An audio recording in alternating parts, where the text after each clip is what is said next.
अच्छा दानियाल हसन साहब, आपकी तरफ आएंगे। एक ही बात ज़्यादातर मुबस्सिरीन ये करते नज़र आ रहे हैं कि पिछली बार जब वो आए थे तो उस वक्त नए थे, लेकिन इस बार वो तजुर्बे के साथ आए हैं और पावर भी उनके पास ज़्यादा है। अच्छा, तो अब जो टारगेट आप समझते हैं उन्होंने सेट किए हैं वो अचीव कर पाएंगे?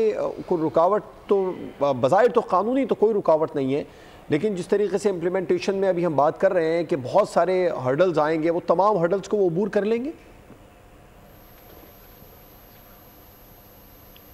देखें, अभी अपने गेस्ट से बात कर रहे थे कि पिछली दफ़ा से इस दफ़ा क्या चीज़ मुख्तलिफ है। इस दफ़ा उनके पास सेनेट भी डोनाल्ड ट्रंप के हाथ में है, हाउस ऑफ जो कांग्रेस हैं वो भी इनके हाथ में है।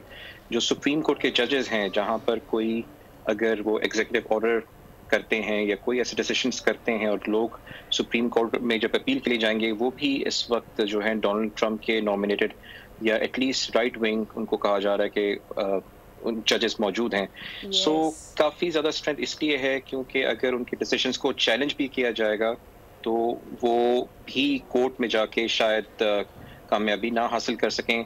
सो जो डोनाल्ड ट्रंप आए हैं, उन्हें आने से पहले ही कुछ ऐसे स्टेटमेंट्स थे कि जो उन्होंने कहा कि वो उसको इम्प्लीमेंट करेंगे।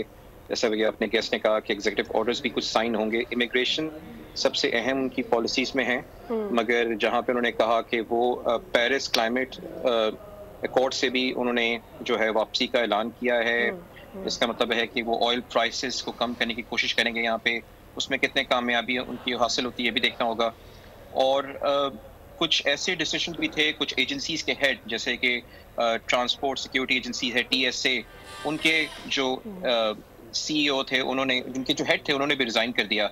सो आप देख सकते हैं कि उनके आने से पहले ही आज इनॉग्रेशन डे के कुछ ही घंटों में कुछ ऐसे डिसीजंस हुए, कुछ ऐसे फैसले हुए जो कि ये माना जा रहा है कि उन डोनाल्ड ट्रंप जो हैं जो उन्होंने वादे किए हैं खास तौर पे उसको वो इम्प्लीमेंट कराने की पूरी कोशिश करेंगे।